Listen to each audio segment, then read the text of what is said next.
Hello folks and welcome back to the channel. First off, I want to say thank you all so much for your support and subscribing. I recently hit 1,000 subscribers and that is really cool. I don't think it really means anything for the way this channel is run. It's just a cool milestone to hit and I thank you all so much. It's been a hot minute, been busy with the end of the year and the holidays, and I just wanted to do a little video kind of showing the state of the collection. This is about 99% of the collection. I thought it'd be fun to kind of go through and take a look at where things are at, maybe see some upcoming projects, and hopefully it'll be entertaining. Why don't we check out what we've got in the collection? First up is this Walther's SD70 Ace. This is their mainline model. I bought this with the intention of upgrading the details and adding on a lot of extra stuff, and so I've added all these extra details, including a crew in the cab and all these extra warning label decals. That was a lot of fun. It was a little tedious, but still a lot of fun. And we've added the handrails and the PTC antenna, and I added a Locomotive 5 decoder into this at the time. Fortunately, that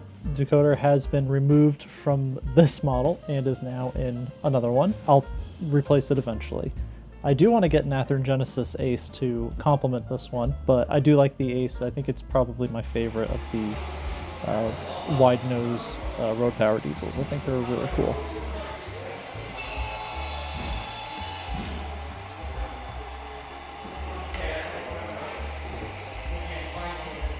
Next up is my Scale Trains Tier 4 Gevo. This one was purchased in San Antonio from Spring Creek Model Trains when they were visiting the San Antonio train show, and this is probably the nicest model I have.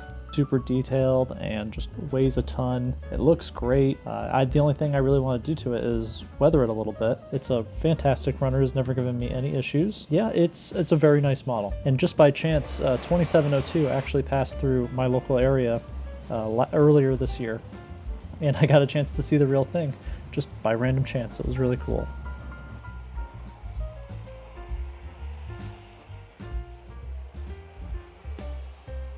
Next up is my 6867. This is an Athearn Blue Box model. This is a project that I wanted to replicate a locomotive that came through Austin back in 2023, I believe, July. I wanted to just replicate the wear and the tear and the fading, all that sort of grime. Like, this thing hasn't been rebuilt, it hasn't been repainted, I guess, since the late 90s maybe.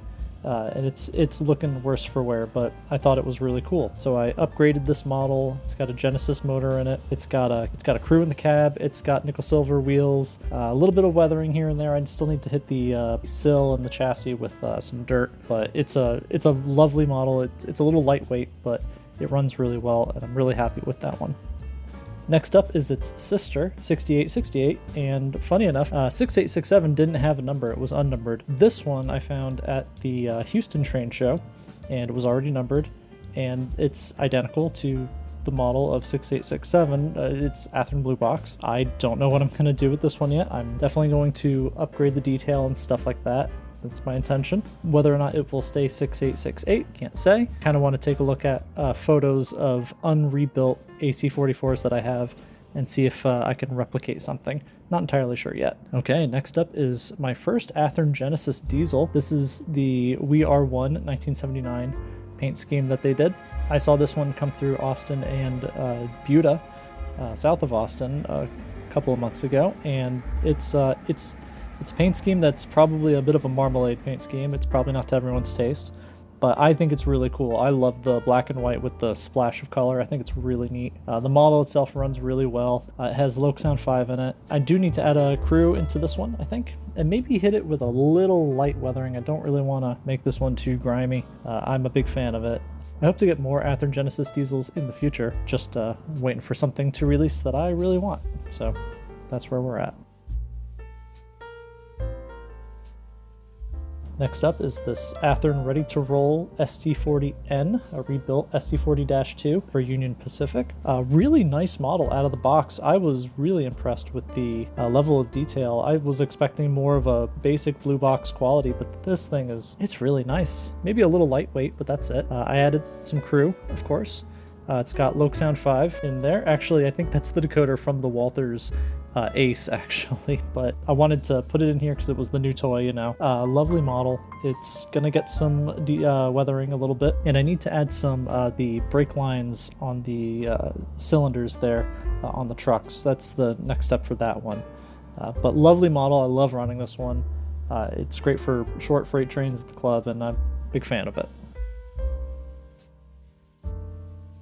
Next up is another blue box model. This is another SD40-2. This one I intend to paint up as a WAM-X lease unit for the Austin Western Railroad. We've got a couple of detail parts already. I've got these RV style AC units on the cab roof. They're just kind of sitting up there. These are resin 3D printed pieces from CMR Industries, I think. I've got a Canon nose on the front there, replace the original, and Canon the anti-climber. And right now it's just kind of sitting loosely on this chassis. I need to figure out how I'm going to have it mounted because I've removed the original mounting points from the chassis, from the shell onto the chassis because they were broken anyway, so I just removed them. So this is a project that's currently in process. Hopefully I'll have a nice video coming up with showing all the detail and stuff. It's slow going, but it'll hopefully be coming at some point.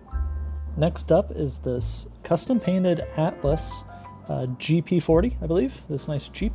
This is an Austrian Atlas, if I remember. Austria. Yep. This was actually purchased from the club. It was part of a donation that they had gotten, and they had let me purchase it. And it runs really well on DC. It's an older Atlas model, and I liked it a lot. I don't know what I'm going to do with it yet. Maybe it'll keep its paint scheme, maybe it will get something else. Next up is this Proto 2K GP38-2, decorated for Conrail. Now, it's actually in the middle of getting repainted. This is actually going to get weathered and decaled and detailed for I think it's a GMTX lease unit. So that's currently on the bench there. Kind of slow going with this one too, but getting that faded blue is kind of difficult, so I'm taking my time with it. Alright, we have another SD40-2. This one is a Mahano model from an old train set I received when I was maybe 8 or 9 years old, part of a ShopRite train set. And so I grew up in New Jersey, and ShopRite is like one of the big grocery stores up there. Yeah, I still have the freight cars for this too. It's interesting, you know, chunky model. It's your standard sort of Mahano looking thing. It actually runs pretty okay. I do want to do something and maybe fix the handrails and kind of want to add DCC to it. I think it'd be a lot of fun. Maybe I'll do something with this in the future. Okay, we have another Athearn blue box. This is an SW1500, decorated for NASA, part of their rail operations, bringing in the boosters for the space shuttle. This one is decorated for number 2, and I've added some detail to it already. It has a etch tread there on the sill, and we've got some handrails, coupler cut lever. I need to kind of remount that. This one was kind of covered in super glue a little bit around the handrail points. I've been doing my best to be careful with removing that. This one's going to get remotored. Still figuring out the logistics of that, but I'd like to get this one running. It's really nice. Okay, this is the little Bachmann Plymouth switcher. This was a gift from my mom, actually, back in the early 2000s. We'd go to H&R Trains in Pinellas Park back when it was the big store in Florida, and every year they'd have a Christmas sort of open house with cookies and Santa and all that, you know, sales. Mom and I would kind of go every year. It was kind of a little tradition, and she picked this little switcher up for me as a early Christmas gift. It was really nice. It doesn't run great. It's a split chassis model, but I've kept it for that childhood nostalgia, and I think you'll see that a few times in this video, but it runs okay. I wouldn't hate seeing an updated version of this from Bachmann, but who knows. Okay, we have a Varney F unit. This is a heavy die-cast model that is band driven. It's got a metal band that drives the rear truck, and it picks up power from both the front and rear trucks. So you can take a look there. The paint is really worn. I'd like to repaint it. This was another part of a donation to the club, and they allowed me to purchase this one, which is really cool. It weighs so much. I think it's the heaviest thing I own in the collection. Part of me wants to also add TCC to this. Not sure how feasible that is, but it might be something fun to consider in the future. All right, next up is an old 90s Bachmann F unit. the sort of way too common Santa Fe war bonnet scheme, you know. This one is also a childhood piece, I think from a birthday, probably from the year 1999 or 2000, and it's I've kept it around just because it's, you know, memento of childhood. It doesn't run, something to sit on the shelf really, but that's that. Your standard Bachmann kind of garbage from the 90s. All right, next up is another blue box model. This is a GP60, I believe, for the Rio Grande. This was another club purchase, and this one had the handrails all kind of super glued in, which, man, that was really common. People just love to super glue those metal handrails into the sill of the shell there. But I've removed that. My plan is to repaint that orange on the sill, get some nice handrails. I kind of want to do this as a UP patch unit. Haven't really decided yet. It's just sort of on the back burner. They're waiting in the wings for a rainy day. All right, next up, this is another Athearn blue box model that's been super detailed. This is my P42. I had models of the P42, the blue box models, when I was really small. Mom would get them for me as sort of like gifts, and I would run them on a black and steel rail, easy track oval, and they were tanks, and I loved them very much, but I did not take care of them, and I couldn't tell you where they are. So this model was sort of my way of redeeming my inability to take care of trains as a kid, I think. That's sort of how I felt about it. But this one's been super detailed. We've got details west, details all over the place underneath, on the front and the back. We've got a crew figure in there. He's kind of hard to see.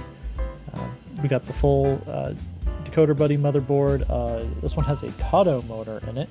Runs super sweetly. I did remove the decoder out of this one, and it's in something else at the moment. Yeah, this is a really nice model, fun project. Yeah, it was a great time, and I'd love to do another one. And fun fact, I'm probably going to do another one because I picked this.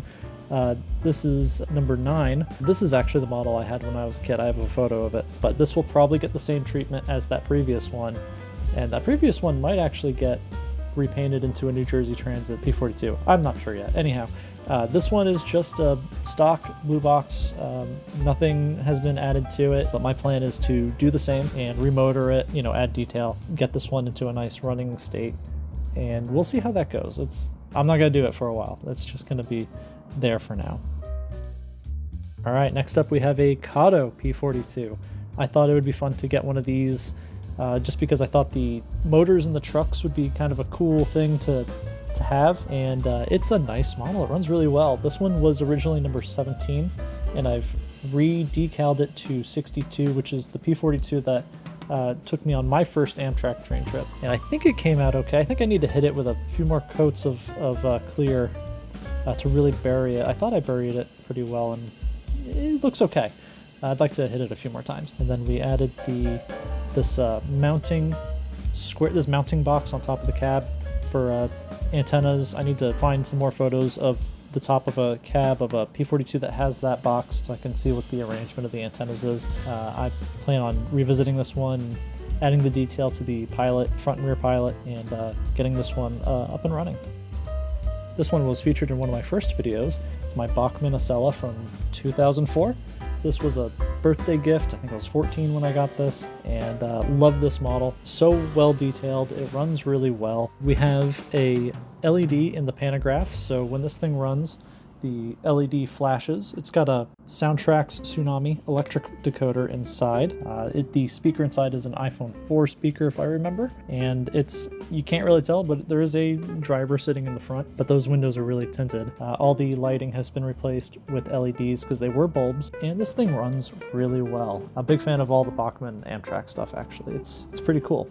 Speaking of Bachmann Amtrak, this is their ACS 64 City Sprinter, if I remember correctly. I just love how European this thing looks. It looks super German, and it's very heavy, which it needs to be to pull the Amfleet cars that have inside wheel bearings, but super detailed. I'm not the biggest fan of the decoder inside. It is TCS Wow Sound with custom recordings that they did for this model in particular. It does sound great. It's just the having to go through different pages to access certain functions. I'm not a huge fan of that. I kind of wish it was just more easily configurable, and for some reason, even through JMR, I have trouble reconfiguring things and it's sticking in the decoder. If someone ever comes up with a Loc Sound profile, then I will probably replace it in this one. We'll see. Continuing on the theme of electric locomotives and Amtrak in particular, is this Atlas toaster that I picked up at I believe this was the New Braunfels train show. Beautiful model. It's one of the older ones, but it's got an 8-pin decoder in it. I haven't really run it too much. I don't really have anything to run it with. It's going to be pulling some newer Amfleet models that probably not correct for it, but it'll be fine, I guess. I know Atlas is re-releasing these, including the New Jersey Transit one, so I'll probably be picking up one of those as well. But yeah, just a really cool little model. I'm a fan of it. Whether or not I actually keep this one, I'm not entirely sure yet. I might sell this one off and pick up the darker blue version. I'm not entirely sure yet. But it is a well-detailed model and it fits well next to the other electric Amtrak models. Okay, another Atlas model. This is their New Jersey Transit ALP45DP. This is a bimodal unit. It runs electric or diesel in real life. Really nice model. However, I think it was last year, my sleeve caught the pantograph and this one got taken on a ride down to the ground, and that front right area on the front just impacted the ground and kind of hurt my heart a little bit. That being said, it still runs. That's the only area that was really hurt by this. I do love this locomotive. I do have a second one on order just because I want to have a pristine one that I'll be more careful with, I guess. Plus a couple of additional New Jersey Transit multi-level passenger cars. But this is a really nice model. I just wish it ran faster. It runs really slowly. Even after warming up for a while, it just runs so slow. And it has always done that out of the box. And I imagine the new ones will be the same, so I'm kind of thinking about putting a Genesis motor in it. That's a different video though. Not enough New Jersey Transit stuff, I think. Alright, continuing with the passenger train theme, I guess, is this Walther's Doodlebug. This is a band-driven Doodlebug. It's DC. It still works as far as I know. I actually haven't run it in a long time. This was, I think, a Christmas gift one year. But I've since put passengers into it just to sort of bring it to life a little. Mostly just kind of sits in its box. I like it though. I don't think I would ever sell it. Don't really have a use for it, but yeah, it's okay. And then we have this AHM trolley. I think these came in pairs, but this is the only one I have. This actually still runs. It's loud. It's kind of cursed, honestly. It's worse for wear, but it's one of those childhood memento things, and it will stay with me. All right, another trolley. This is the Bachmann Main Street trolley. Cracked gears, as you can expect from Bachmann of this era. It ran okay when I initially had it. I feel like everyone has one of these. I don't know why I still have it. Maybe one day I'll replace those gears. Not entirely sure. This is a Roco 210O tender-driven model of a German locomotive. I think it's a G10, I think is the correct terminology for it. This one is decorated for French Railway. My guess is sort of a repatriation after World War I, from what I understand. The original motor was replaced. I used the original red worm gear on a Mabuchi motor, which was an exact replacement fit for the original motor. Runs a lot smoother and quieter now, and it's getting wired up with a ESU Next 18 decoder socket. I need to work out some of the lighting in the tender. The lights in the front are already wired up. It's a really nice model. I'm impressed with the level of engineering in this thing, even though it's an older model. Okay, now we have a cursed Hornby Tornado. This one started life, I think, as a standard Hornby Railroad Tornado in the apple green, and I bought it from someone who wanted to repaint it into the BR blue, and I can't blame them because I think the BR blue one is actually a lot prettier. Chassis still runs really well. It's just the paint is kind of thick. I think they used Tamiya blue out of the spray can, and it is kind of thick. I kind of want to strip it off. I'm not sure what I'm gonna do with it, to be honest. I still have the tender as well. The tender I've attempted to strip of its blue paint, and you can kind of see something green underneath that. But yeah, for now, this is just kind of sitting in a box. I'm not sure what I'm doing with it. And then following that is the opposite of cursed, is this Bachmann model of the A1 Peppercorn Tornado, and this was a Hatton's purchase a couple of years ago, and this one has its shell off because I'm kind of in the process of getting things measured for a decoder install and a current keeper install. I actually love this model. I know that Bachmann's Tornado is some of the dimensions are incorrect for the real life Tornado as opposed to Hornby's model, which is more correct in some of the dimensions and details, but this one just looks better. They both run really well, but this one I think just looks fantastic. It's got the separately applied handrails on the cab, which the Hornby model did not. The etched nameplates on this one, I've applied those. It was brand new when I bought it, and I'm kind of awaiting to get the speaker and decoder installed before adding the extras out of that detail pack, and I want to put a crew in it. Then get some Mark I coaches for this one to pull, but I love this model. Okay, a project that's actually been something I've been working on a lot recently is this model of a Bachmann E4 tank locomotive. My intention with this one is to backdate it to an as-built condition, decorate it as an ROD, Railway Operating Division, World War I locomotive that would have been sent to France. And this one's been an ongoing ordeal. I've had to shorten the smoke box, had to redo the handrails, had to add this dome at the back, and there's a lot kind of going on with this one. It will get a current keeper speaker and decoder install at some point. I'm waiting on some parts to be delivered. It's a nice model, all things considered. Bachmann did a really nice job with this one. I just wish that they had initially done a backdated version or an early version, so I wouldn't have to go through all this cutting and stuff, but I guess that's part of the hobby is doing so. Speaking of the Railway Operating Division and keeping on with that theme is the Kerr Stewart Victory from Planet Industrials. Very nice model that I've only recently added a Locosound 5 micro Next 18 decoder and a TCS current keeper. KA1 I think is the one I used. This one runs really well and I've had no trouble programming it with the current keeper. This one runs really sweetly. It's geared really nice. And since this video has been taken, it now has a crew installed. I really like this model a lot. It's really heavy. It's just for a small company's first endeavor into motive power. What a home run! They knocked it out of the park with this one.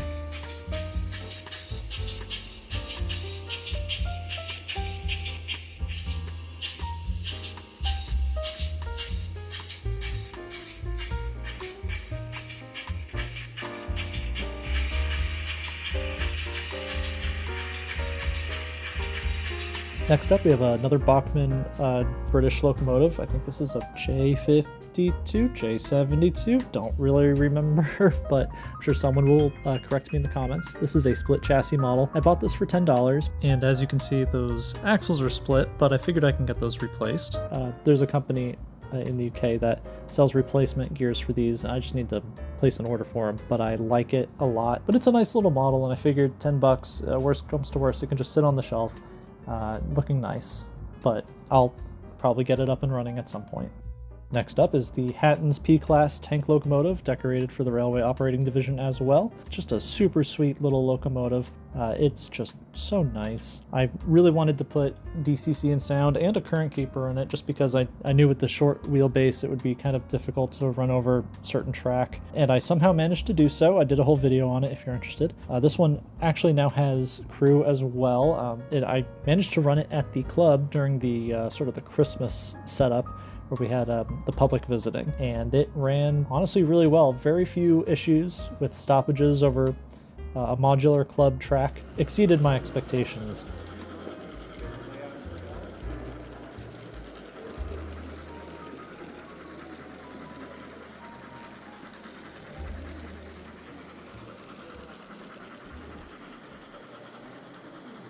I actually have the Acura scale one on order as well. You'll see another one being added to the stable next to this one at some point in the next few weeks. Next up is the Bachmann 009 narrow gauge Baldwin 1012D. This is decorated for the War Department light railways, the World War I narrow gauge railways, and I've added a Model U crew to this one. It came stock with the Zemo sound decoder, and when it runs well, it runs really well. I've been having some trouble over the Insulfrog switches at slow speeds. I'm probably going to add a current keeper to it. Still figuring out how I'm going to do that. I might have to replace the decoder with a Locosound Nano. Still kind of figuring out what I'm doing with this one, but I do love this model. For the little bit of trouble it's given me over points, it's just a really nice looking model. Nice sounding model, and I'm glad to have it in the collection. And the Stay Alive I'm looking at using is the TCS KN1, I think is what it is. It's the one made for N scale. If I can get half a second more power out of this thing as it runs, then great, then that's the plan. Next in shot is this Bachmann ROD280.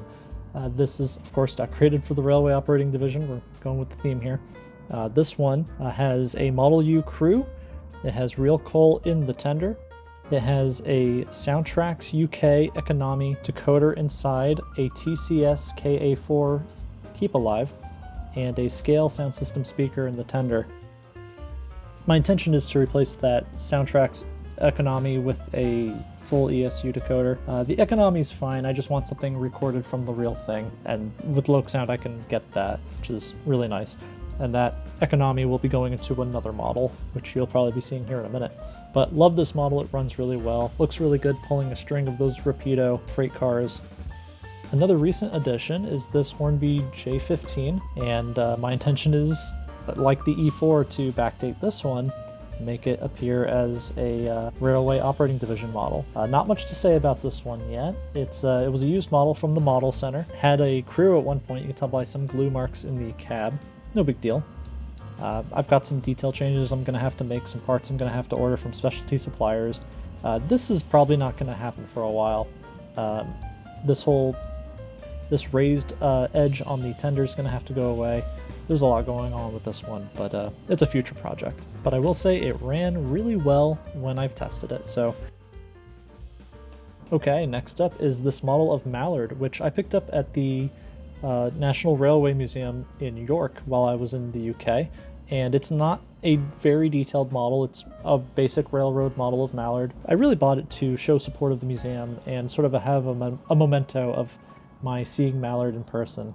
It's fairly well detailed for a railroad model. It's just the lettering on, and the numbering on the cab and the tender are missing the sort of depth of the outlining that they have in real life. But otherwise, it's a nice model. It runs really well. I might put that economy decoder into this one just to have it run, but it's a nice model. Next up is another Hornby Railroad model of Mallard in BR green this time. This one was actually DCC equipped, but when I bought it used from the Model Center, it actually had the decoder removed. And my goal with this one is to renumber it and rename it. I've got some decals and some etched nameplates coming from Fox Transfers. This one will probably get DCC and sound at some point. I'm not going to tell you exactly what we're going to be doing with this one. It might be a future video, but this one also runs really well. The Hornby Railroad Mallard A4 models are really nice. Continuing on with the UK theming is this model of a Class 395 Javelin from Southeastern High Speed. This was a locomotive that my wife and I took almost every day for 2 weeks when we were in the UK, traveling from Canterbury to London, and then from London to wherever we were going. So I wanted to have a model of this, and this was actually my final purchase from Hatton's, was the train pack with the 2 coaches and the 2 locomotives, and then I eventually got the additional 2 coach pack, I think from Rails of Sheffield. But it's a really nice running model. It has traction tires on one of the drive wheels, and that is going to get replaced. But this one currently has a scale sound system speaker, ESU Loc Sound 5 micro with an 8-pin socket connection, and it runs really well. It looks really great. Hopefully I'll have some footage of it running, probably at the club, because that's probably the only place I can really get it to stretch its legs. Okay, next up is another Hornby high-speed model.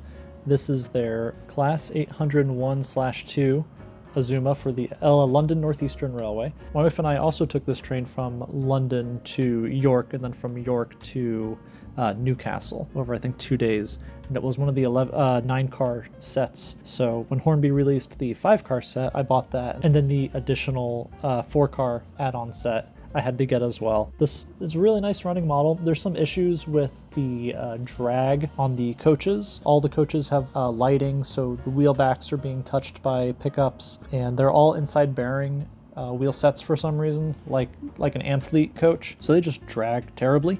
I've actually removed the contacts for the coach lighting because I don't like the coach lighting personally. I think it looks really bad. I've greased up the axles as well. Maybe I'll do a video on this at some point in the future, but it's just a nice running model at the moment, and it manages to pull all 8 cars behind it by itself, and yeah, Hopefully I'll have some footage of it stretching its legs within a couple weeks. Okay, moving away from the British stuff for a little while is this little Bachmann DCC onboard porter tank locomotive. I bought this with the intention of converting it to something that would have been sent overseas to France during World War I. I think YouTuber SDJR788F, if I remember correctly, he did a similar project like that. I'm not sure I'm going to do that with this one at the moment. I might just leave it stock. I might re-letter it for something else. The stock decoder is garbage. It's a project for the future. I'm not sure what I'm going to do with it yet, but it's nice. Okay, my Athearn Genesis Big Boy 4018. I bought this one because 4018 was the first Big Boy that I saw in person. This is the one up in Frisco at the Museum of the American Railroad, I believe, and it is a nice model. Athearn does a nice job. The detail, it's very crisp, it's very clean. It runs really well. I think my only issues are if you ever have to get into the motor or you try to get into the tender to put a decoder in it or a speaker. If you buy the non-sound fitted version, it's a real pain in the butt. It's a puzzle box. Not a fan of that. The wire connections between the tender and the locomotive, also not a big fan of. This one does have a screw in there. I think they look really nice. So it's a nice model. Glad to have a really high quality version of the Big Boy. I'd like to add a Broadway Limited at some point though. Next up is a Rivarossi Big Boy. This is from their mid-90s Redbox release, I think. This was all black plastic. I've added the gray to the smoke box and the firebox there. Detailed this with a lot of extra pipe work. Class lights light up. There's an ash pan flicker at the back. There's crew in the cab. The motor had to be replaced, so I ended up replacing that with a replacement. The only concern right now is I gotta replace that front coupler. My intention was always to have a working front coupler in this one, so I need to get that sorted, but otherwise it runs really well. We've added some decals on the air tanks on the side. We've added some builder's plates, the Alco builder's plates, and a little 2-pin connector going to the light in the backup light in the tender, because the speaker is in the smoke box on this one. And so it's a little lightweight compared to the Athearn model in particular, but I do like this one. This was another childhood purchase, really. Done my best to take care of.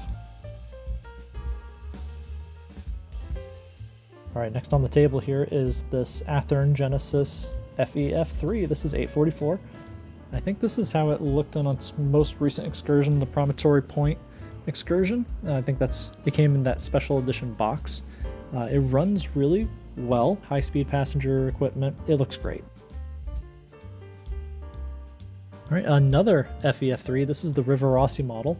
I think this one was probably an earlier release compared to the Big Boy I have, but it had the smoke deflectors and everything. I went ahead and kind of backdated this one to an as-released model of 843. I did a whole video series on it, kind of showing what I was doing, remotoring and adding those details. I took it to the club and it just did not run well at all, even with the current keeper. There's something kind of funky with the pickups. I have to kind of do a deep dive into this one, but a little discouraged with it right now. So right now it's just kind of sitting to the side. I'll revisit it one day though, because I really like the way it looks, and it's missing some pipe work I need to replace, but that's another thing to revisit in the future. This is a Broadway Limited Blue Line 282 Mikado USRA model, decorated for the Union Pacific. This was the first time I actually ever looked at photos of the prototype and decided I'm going to make my model look exactly like that, or at least as close as I can. This one has the number boards on the smoke box.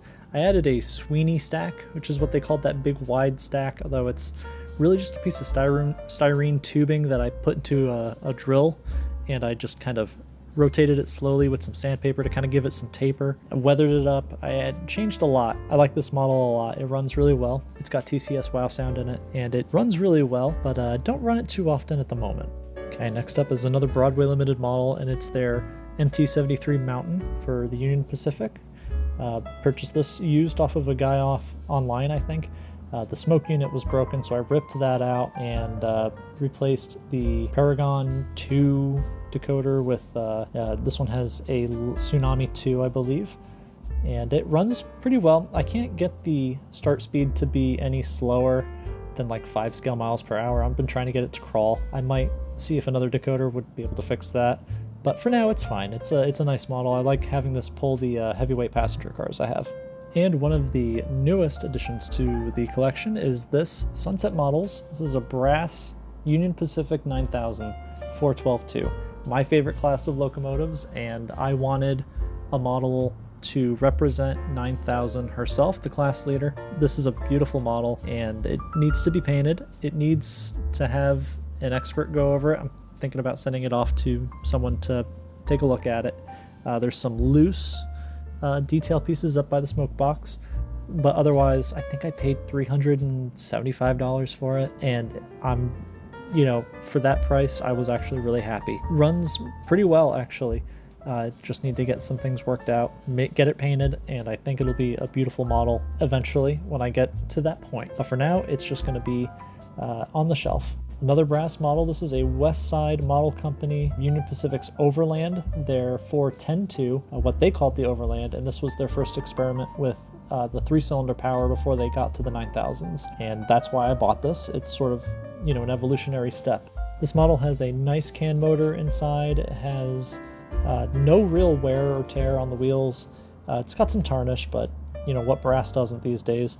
And this is going to be depicting an early paint scheme, a Harriman paint scheme for Union Pacific, I think, because this is an as-built condition model, from what I understand, of the Overlands.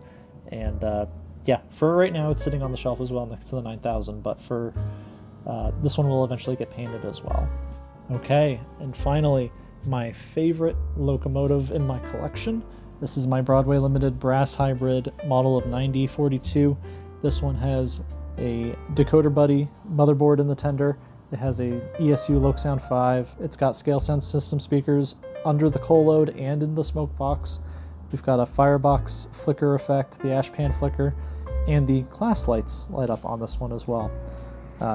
And this model is probably the one, if I had to get rid of everything but keep only one, this would be the one that I would keep. I love this thing so much.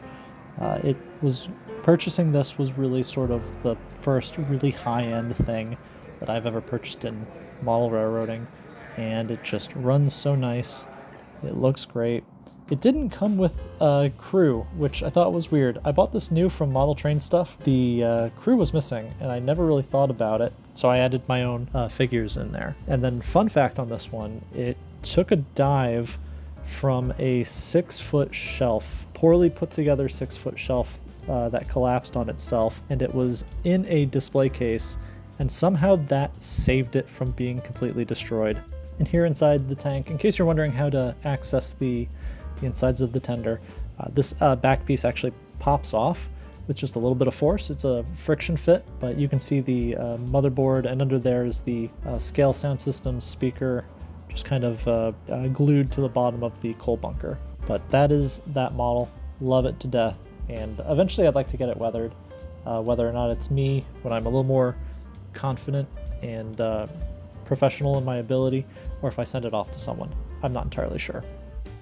Well, that's going to do it for this one. There were 2 models left out that were in an area that I was unable to access when I filmed this video, but my Hogwarts Express Hall class locomotive from Bachmann and my Dean Goods from Oxford Rail, which is currently in pieces because I'm upset with it at the moment. Those 2 didn't make the video, unfortunately, but I don't think you're really missing too much. But that being said, thank you so much for watching. Happy New Year to you. Hopefully you enjoyed this look at the locomotive collection as it kind of stands, more or less. That's, I think, 98% of it. And I'm not sure if there's going to be too many more locomotives being added in 2025. I'm going to try to really buckle down on projects and add sound to the ones that need sound.